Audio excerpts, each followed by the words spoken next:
Now, the Budget Justice Coalition has suggested that progressive taxation be used to reduce debt costs and raise revenue for universal basic income grant and other socio-economic priorities. This is one of the proposals submitted by the coalition to the National Treasury towards the Medium-Term Expenditure Framework. Meanwhile, Treasury concurs that despite an uneven economic recovery, tax collections in 2021-2022 outperformed expectations due to the strength of the mining sector revenue and a rise in corporate earnings following the 2020 recession. However, the Treasury says this windfall is not expected to be for a long term and cannot be used to support long-term baseline adjustments. Now, joining us virtually is Dominic Brown, the Director of the Alternative Information and Development Centre and member of the Budget Coalition Justice. Good to have you, Dominic. Thanks so much for joining us. Good morning.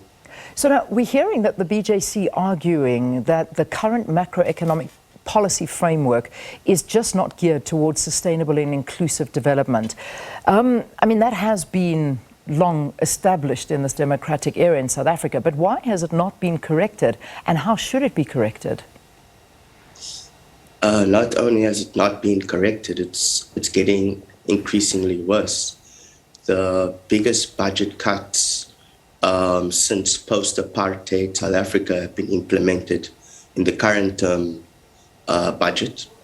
And these undermined the government's ability to deliver on socio-economic rights, including healthcare, education, basic services.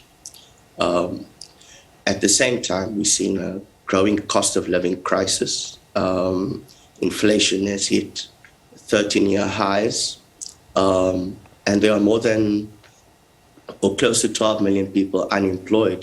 This can be seen in the instance where for the SRD, there were 12 million people who applied for the latest round of relief, which just goes to show the deep crisis that's been faced by many people in the country. So we have to reverse the budget cuts, and we have to invest in social spending, but also invest in reviving and rejuvenating the economy, investing where jobs can be created.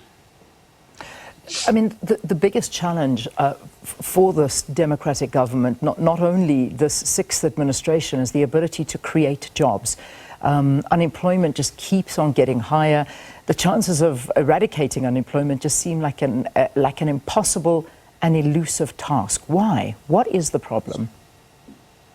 So as long as we prioritize an export-led growth model, where we have to mine our goods to export it to be able to bring in revenue, as long as this is our growth model, we will continue to see the deindustrialization of the South African economy. And this is where most of the jobs can be created.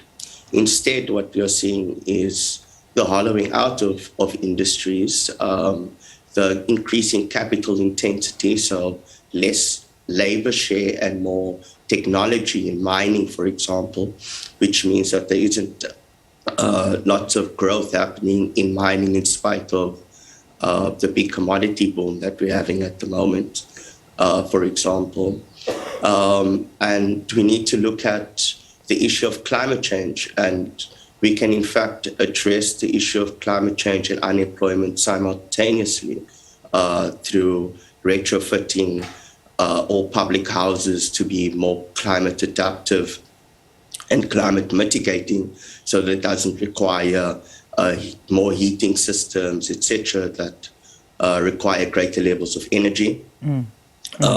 We need to fix water leaks to address the water shortages that we have all around the country. There are many kinds of jobs that can be done that will simultaneously address the climate problem. But of course, this would mean that government would have to play a lead player in driving a reindustrialization program that centers jobs in the process. And there is no excuses about a lack of resources standing in the way from doing this. That's not the problem.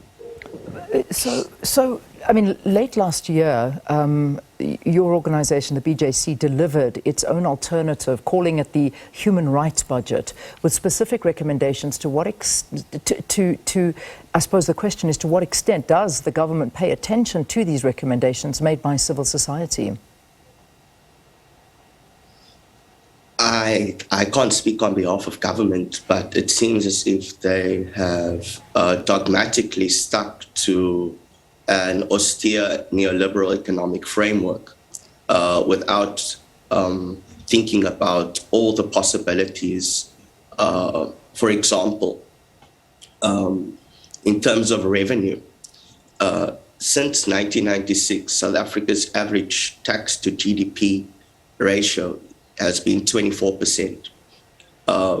This is below the OECD average of around 33%.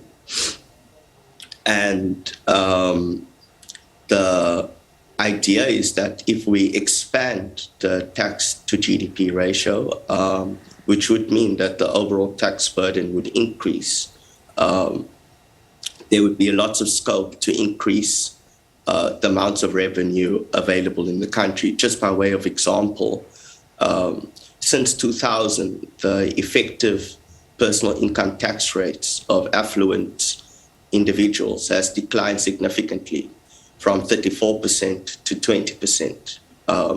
As a result, we lose about 160 billion rand in revenue each year. We also lose quite a lot of revenue as a result of illicit financial flows, space erosion, and profit shifting. Corporations are shifting profits out of the country to avoid paying their fair share in taxes and wages. Each year we lose about 100 billion rand in revenue. But there's also many other potential pools of finance. For example, being able to tap into the more than 2 trillion rand of accumulated reserves that's within the government employees pension fund that can be used to facilitate a debt deal with Eskom, taking on, it currently has about 20% of Eskom's debt. It can take on more of Eskom's 392 billion rand debt on condition that Eskom transforms itself, fixes itself to become a world-leading public utility again, that provides the energy that the country needs affordably, whilst also driving a transition to a low-carbon economy. So there's a variety of options on the table, and that we've been proposing, and others, many others, for more since before Imali Sizwe, in fact. But for more than a decade, we see, in fact, 2 decades, we see the same kind of macroeconomic framework that has failed to deliver, and it's made a deeper socio-economic crisis in the country. And that's the problem, because I mean, it's not only, and that's why I asked the question, if they do listen to the issues of civil society, and if they ever respond to, I mean, that is something, I suppose, that's needed to know. And I gather from the answer, not really. I mean, we've got economists, labor unions, industry experts, associations like yourself, civil society, keep on emphasizing the point that government need to go heavy on industrialization and infrastructural projects. You've been saying that. What is holding up government in building the economy using these strategies? To implement a reindustrialization program, and would actually require a rethinking of the economic policies that would be required to enable it. So, for instance, if we want to drive the production of renewable energy infrastructure to be able to drive a low-carbon energy transition in the country, we would need to manufacture large levels of renewable energy goods, PV panels, wind, and so on. Currently, most of these parts are imported and then assembled in the country. And so you don't create jobs as a result of this. So if you want to create jobs and meet our energy needs, you would have to, for example, implement an import substitution policy, which means that you're then taking on the the global trade system and major powers in the process.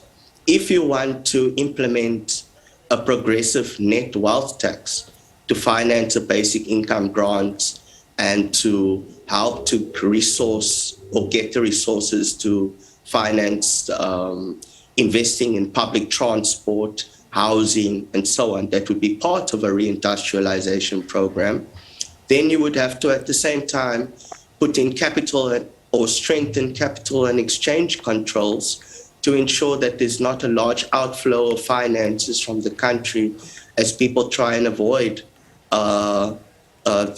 paying these types of taxes. And of course, we know that a small wealth tax of 1% or on the top 1% in the country, or between 3 and 7%, raises another or at least 143 billion rand. And this is after 30% of the very wealthy avoid paying this tax altogether. Yeah. So when you think about it, these are proposals, but with the proposals, there are additional requirements or enabling policies needed.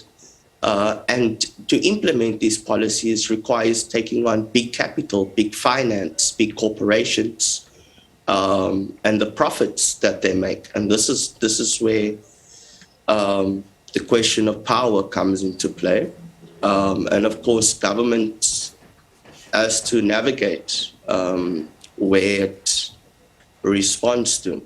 At the moment, it's definitely been favoring big capital, big business, at the expense of the majority of the people living in the country. And this is the problem, and it continues to be one. But Dominic, thank you for talking to us. Thanks for highlighting some of the issues that Alternative Information and Development Centre talk to. So Dominic Brown, of course, is a member of the Budget Coalition Justice, and he's been discussing the predicament of the country's fiscal constraints at the moment. So I know it's a big conversation, but we certainly do need to continue on that one. But this is just to give you an idea of how civil society are seeing things.